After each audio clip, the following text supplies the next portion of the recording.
ಆದ್ಯ ನ್ಯೂಸ್ನ ಸಮಸ್ತ ವೀಕ್ಷಕರಿಗೂ ಸ್ವಾಗತ. ನಾನು ನಿಮ್ಮ ಸತೀಶ್ ಪವಾರ್. ಕರ್ನಾಟಕ ರಾಜ್ಯದ ರೈತ ಸಂಘ ಮತ್ತು ಹಸಿರು ಸೇನೆ ಹುಚ್ಚವ್ವನಹಳ್ಳಿ ಮಂಜುನಾಥ ಬಣ ಚನ್ನಗಿರಿ ತಾಲೂಕು ಸಮಿತಿ ಎಸ್.ಆರ್. ರವಿಕುಮಾರ್ ನೇತೃತ್ವದಲ್ಲಿ ತಾಲೂಕು ಅಧ್ಯಕ್ಷರಾದಂಥ ಎಸ್.ಆರ್. ರವಿಕುಮಾರ್ ನೇತೃತ್ವದಲ್ಲಿ ದಾವಣಗೆರೆ ಜಿಲ್ಲೆಯ ಚನ್ನಗಿರಿ ತಾಲೂಕನ್ನು ಬರಪೀಡಿತ ತಾಲೂಕು ಎಂದು ಘೋಷಣೆ ಮಾಡಲು ಒತ್ತಾಯಿಸಿ ಬೃಹತ್ ಪ್ರತಿಭಟನೆಯನ್ನು ನಡೆಸಿದರು. ಚನ್ನಗಿರಿ ಪಟ್ಟಣದ ಪ್ರಮುಖ ಬೀದಿಗಳಲ್ಲಿ ಪ್ರತಿಭಟನೆಯನ್ನು ನಡೆಸಿದ ಇವರು ತಾಲೂಕು ಕಚೇರಿಗೆ ತೆರಳಿ ಮನವಿ ಪತ್ರವನ್ನು ಸಲ್ಲಿಸಿದರು. ಪ್ರತಿಭಟನೆಯಲ್ಲಿ ತಾಲೂಕು ಅಧ್ಯಕ್ಷರಾದಂಥ ರವಿಕುಮಾರ್ ಎಸ್.ಆರ್. ಯರದಳ್ಳಿ ರೈತರ ಮುಖಂಡರಾದಂಥ ಪ್ರಭಾಕರ್ ಜಿ.ಕೆ. ಆಂಜನೇಯ ಎನ್. ಗಾಣದಕಟ್ಟೆ, ಪೀರ್ಯಾನಾಯಕ ಮಧುರನಾಯಕನಹಳ್ಳಿ, ಬಸವಪುರ ಜ್ಞಾನೇಶ್, ಬಸವರಾಜಪ್ಪ, ಗಂಡಗಲಿ ಶರಣಮ್ಮ, ಮೂಡಲಗಿರಿಯಪ್ಪ, ಈರಣ್ಣ, ಮಂಜು ಕುಮಾರ್ ಕೋಗ್ಲೂರು, ಉಮೇಶ್, ಮರಿಯಪ್ಪ ನಲ್ಲೂರು, ಬಸವರಾಜಪ್ಪ, ಹಾಲಪ್ಪ, ನಾಗಣ್ಣ, ಮಲ್ಲಿಗೆರೆ ಪ್ರಕಾಶ್, ತಿಮ್ಮಪ್ಪ, ಪ್ರಸನ್ನಕುಮಾರ್, ಮಂಜುನಾಥ್, ಸೋಮಲಾಪುರ, ಹಾಲೇಶಪ್ಪ, ಸುರೇಶ್, ಜಯಮ್ಮ, ಹೇಮಿಬಾಯಿ, ಜನನಿಬಾಯಿ ಇತರರು ಈ ಸಂದರ್ಭದಲ್ಲಿ ಹಾಜರಿದ್ದರು.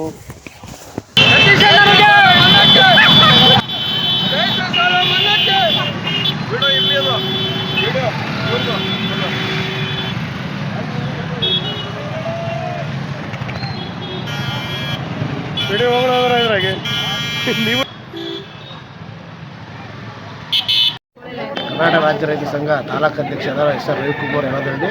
ಇವತ್ತು ನಮ್ಮ ರೈತ ಸಂಘದಿಂದ ಚನ್ನಗಿರಿ ತಾಲೂಕಿನಲ್ಲಿ ಮಳೆ ಅಭಾವದಿಂದ ಇವತ್ತು 10% ಬಿತ್ತನೆ ಆಗಿದ್ದು, ಹಾಗಾಗಿ ಇನ್ನೂ ಸಂಪೂರ್ಣ ಬೆಳೆಗಳು, ತೋಟಗಳು ಮತ್ತು ಮೆಕ್ಕೆಜೋಳ, ಅಲಸಂದಿ ಎಲ್ಲ ಬೆಳೆಗಳು ಒಣಗಿ ಬತ್ತಿ ಹೋಗೋದು ಪರಿಸ್ಥಿತಿ ಬಂದಿದೆ. ಇವತ್ತು ರೈತರಿಗೆ ಅನಾನುಕೂಲ ಆಗ್ತಾಯಿದೆ. ಆದ್ದರಿಂದ ಕೂಡಲೇ ರಾಜ್ಯ ಸರ್ಕಾರ, ಕೇಂದ್ರ ಸರ್ಕಾರ ನಮ್ಮ ಚನ್ನಗಿರಿ ತಾಲೂಕನ್ನು ಬರಪೀಡಿತ ತಾಲೂಕನ್ನು ಘೋಷಣೆ ಮಾಡಬೇಕು. ಮತ್ತು ಈಗಾಗಲೇ ರೈತರುಗಳು ಸಾಲಗೆ ಇದು ರಾಷ್ಟ್ರೀಕೃತ ಬ್ಯಾಂಕು ಮತ್ತು ಎಲ್ಲ ಬ್ಯಾಂಕ್ಗಳಲ್ಲಿ ಬೆಳೆ ಸಾಲ ಮಾಡಿರ್ತಾರಲ್ಲ, ಕೇಂದ್ರ ಮತ್ತು ರಾಜ್ಯ ಸರ್ಕಾರ ಸಂಪೂರ್ಣ ಬೆಳೆ ಸಾಲ ಮನ್ನಾ ಮಾಡಬೇಕು. ಮತ್ತು ಖಾಸಗಿ ಫೈನಾನ್ಸ್ಗಳರು ಮುಂದಿನ ಬೆಳೆ ಬಂದು ರೈತರಿಗೆ ಇಂಪ್ರೂವ್ ಆಗೋವರೆಗೂ ಯಾವುದೇ ಖಾಸಗಿ ಫೈನಾನ್ಸ್ಗಳು ನೋಟಿಸ್ ಕಳಿಸ್ಬಾರ್ದು, ಬಲವಂತ ಸಾಲ ಉಸ್ತಿ ಮಾಡಬಾರ್ದು. ಇಷ್ಟು ಉದ್ದೇಶಗಳನ್ನ ಇಟ್ಕೊಂಡು ನಾವು ಮೊನ್ನೆ ತಹಸೀಲ್ದಾರ್ ಅವರಿಗೆ ಮನವಿ ಕೊಟ್ಟಿದ್ದೀವಿ.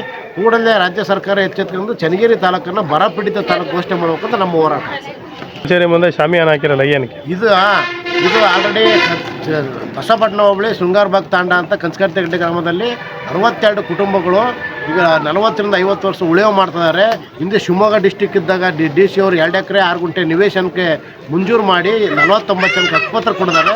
49 ಜನಕ್ಕೆ ಹಕ್ಕುಪತ್ರ ಕೊಟ್ಟು ಈಗಲೇ ದಾವಣಗೆರೆ ಡಿ.ಸಿ ಆಗೈತಿ, ದಾವಣಗೆರೆ ಜಿಲ್ಲಾಧಿಕಾರಿ ಆಗೈತಿ. 91-92 ಆಗಿರೋದು ಆಗಲೇ ಹಕ್ಕುಪತ್ರ ಕೊಟ್ಟರು. ಮತ್ತು ಉಳಿವು ಮಾಡ್ತಿರೋ ಜಮೀನುಗಳಿಗೆ ಅರಣ್ಯಾಧಿಕಾರಿಗಳು ಅವ್ರಿಗೆ ಉಳಿವು ಮಾಡೋಕ್ಕೆ ಬಿಡ್ತಾಯಿಲ್ಲ, ಹ್ಯಾರಸ್ಮೆಂಟ್ ಮಾಡ್ತಾರೆ. ಆದ ಕಾರಣ ಯಾರಿಗೆ ಹಕ್ಕುಪತ್ರ ಕೊಟ್ಟಿದ್ದಾರೆ ಅಲ್ಲಿ ಉಳಿವು ಮಾಡ್ಕೊಂತಾರೆ ರೈತರಿಗೆ 62 ಕುಟುಂಬಗಳಿಗೆ ನ್ಯಾಯ ಒದಗಿಸಬೇಕು. ಅಲ್ಲಿ ತನಕ ಇಲ್ಲಿಂದ ಎದ್ದೋಗಲ್ಲ ಅನ್ನೋ ಒಂದು ಪ್ರತಿಭಟನೆ ಮಾಡ್ತಾರೆ.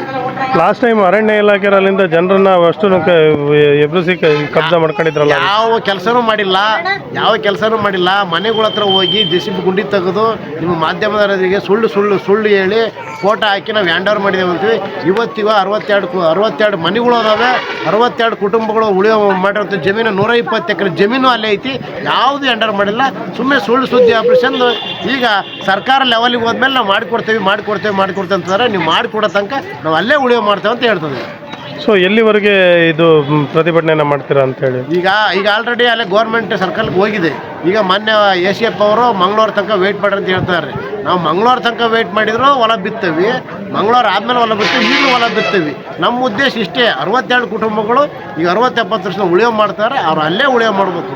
ಇಲ್ಲ ಶಿಫ್ಟಿಂಗ್ ವಿಲೇಜ್ ಮಾಡೋಕ್ಕಂತಂದರೆ 3 ಎಕರೆ ಜನವಸತಿ ಇರೋ ಪ್ರದೇಶಕ್ಕೆ 3 ಎಕರೆ ಜಮೀನು ಕೊಡಬೇಕು.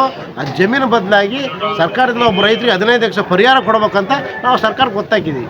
62 ಕುಟುಂಬಗಳು ಎಷ್ಟು ಜಮೀನು ಅಂದಾಜು ಒಂದು ಎಷ್ಟು ಎಕರೆ ಜಮೀನು? ಒಬ್ಬೊಬ್ಬರು 1 ಎಕರೆ ಹೊಡೆದಾರೆ, 2 ಎಕರೆ ಹೊಡೆದಾರೆ. 3 ಎಕರೆ ಒಳಗೆ ಮೇಲೆ ಯಾರೂ ಇಲ್ಲ.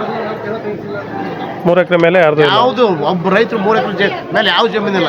ಇವ್ರು ಇರೋ ಜಮೀನು ಬಿಟ್ಟು ಅವ್ರು ಫಾರೆಸ್ಟ್ ಎಲ್ಲ ಅಕ್ವರಿ ಮಾಡ್ಕೊಂಡಾರೆ. ಇವರು ಇರೋ ಜಮೀನಿಗೆ ಒಂದು ಗಿಡ ಇಲ್ಲ, ಒಂದು ಮರ ಇಲ್ಲ. ಇವ್ರು ಹೆಂಗೆ ಉಳಿವು ಮಾಡಿದ್ರೆ ಈಗಲೂ ಹಂಗೆ ಉಳಿವು ಮಾಡ್ಕೊಂಡ್ರೆ ಹೊಲ ಟ್ಯಾಕ್ಟ್ರಿ ಹೊಡ್ತಾರೆ, ರಾಗಿ ಬಿತ್ತ ಕಡಿಮೆ ಮಾಡಿದ್ದಾರೆ. ಗೊತ್ತಾಗ ಯಾವ ಜನಾಂಗದವರು ಹೆಚ್ಚಾಗಿ ಇದ್ದಾರೆ ಅಂತ ಹೇಳಿ? ಎಲ್ಲ ಜನಾಂಗದಾರೆ, ಕುರುಬರು ಅದಾರೆ, SC ಅದಾರೆ, ST ಅದಾರೆ, ಎಲ್ಲ ಜನಾಂಗದಾರೆ, ಲಂಬಾಣಿಯರ ಎಲ್ಲ ಜನಾಂಗದಾರೆ, ಬೋವಿ ಜನಾಂಗದಾರೆ, ಎಲ್ಲ ಜನಾಂಗದಾರೆ, ಎಲ್ಲ ಬಡವರ್ಗದ ಕುಟುಂಬಗಳು.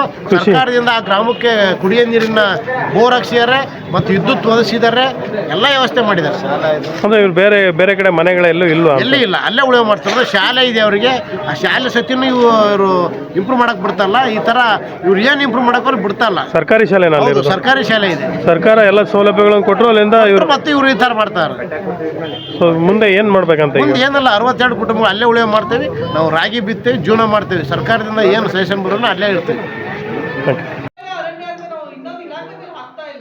ಯಾಕಂದ್ರೆ ಅವ್ರದೇ ಆದ ಒತ್ತಡಗಳು ಅವ್ರಿಗೂ ಇದೆ, ನಮ್ಮದೇ ಆದ ಒತ್ತಡ ನಮಗೂ ಇದೆ. ನಾನು ಆ ಇಲಾಖೆಯವ್ರ ಮೇಲೆ ಮಾತಾಡ್ತಾ ಇಲ್ಲ, ನಾವು ಇಬ್ರು ಜಂಟಿಯಾಗಿ ಮಾಡ್ಬೇಕಿಲ್ಲ. ಅದಕ್ಕೆ ಈ ಪಂಚಗಾತಿ ಕಟ್ಟೆ ವಿಚಾರದಲ್ಲಿ ನೀವೇನ್ ಹೇಳಿದ್ರಿ, ಡಿಕ್ಲರೇಷನ್ ಆಗಿನ ಬಿಫೋರೇ ನಮ್ಗೆ ಆಶ್ರಯ ಯೋಜನೆಯಲ್ಲಿ ನಮ್ಗೆ ಮನೆ ಕೊಟ್ಟಿದ್ರು ಅಂದ್ರಿ. ಆ ಒಂದೇ ಒಂದು ಕಾರಣಕ್ಕೋಸ್ಕರ ಅವಾಗ ನಾನು ನನಗಿನ ನಾನು ಹೇಳೋದು ನಿಮಿಷ, ನಾನು ಹೇಳೋದು ಮುಗಿಸೋದ್ ಕೊಡ್ರಿ. ಆ ಅದಕ್ಕೆ ನನ್ಕಿಂತ ಮುಂಚೆನಿಂದ ಅಧಿಕಾರಿಗಳು ಅಷ್ಟೇ, ಸರ್ಕಿಂತ ಮುಂಚಿನ ಅಧಿಕಾರಿಗಳು ಅಷ್ಟೇ ಟ್ರೆಂಚ್ ಹೊಡೆದು ಮನೆ ಒಂದು ಬಿಟ್ಟು ಉಳಿದಿದ್ದೇನಿದೆ ಎವಿಕ್ಷನ್ ಆರ್ಡರ್ ಮಾಡಿ ಎವಿಕ್ಷನ್ ಮಾಡಿದ್ರು. ಆಯ್ತಾ? ಅವಾಗ ನೀವೇನ್ ಮಾಡಿದ್ರಿ, ಗುಂಡಿ ಹಾಕಿ ಗಿಡ ಏನು ಹಾಕ್ತಾ ಇದ್ರು, ಗಿಡ ನೆಡೋದಕ್ಕೆ ನೀವು ಕೊಡ್ಲೇ ಇಲ್ಲ ಯಾರು. ಅದೇನು ಟ್ರಂಚ್ ಹೊಡ್ಕೊಂಬಂದ್ರಲ್ಲ ಮನೆಯ ಮನೆ ಆ ಮನೆ ಸುತ್ತಲೂ ಟ್ರಂಚ್ ಹೊಡ್ಕೊಂಬಂದು ನಿಮ್ಮ ಅಷ್ಟು ಡಿಪಾರ್ಟ್ಮೆಂಟ್ ನಿಂತ್ಕೊಂಡು ನಾವು ಫೋಟೋ ಹಾಕಿ ನಾವು ಹ್ಯಾಂಡ್ ಓವರ್ ಮಾಡ್ಕೊಂಡಿದ್ವಿ ಅಂತ ಬೆಳೆ ಪೇಪರ್ ಕೊಟ್ಟು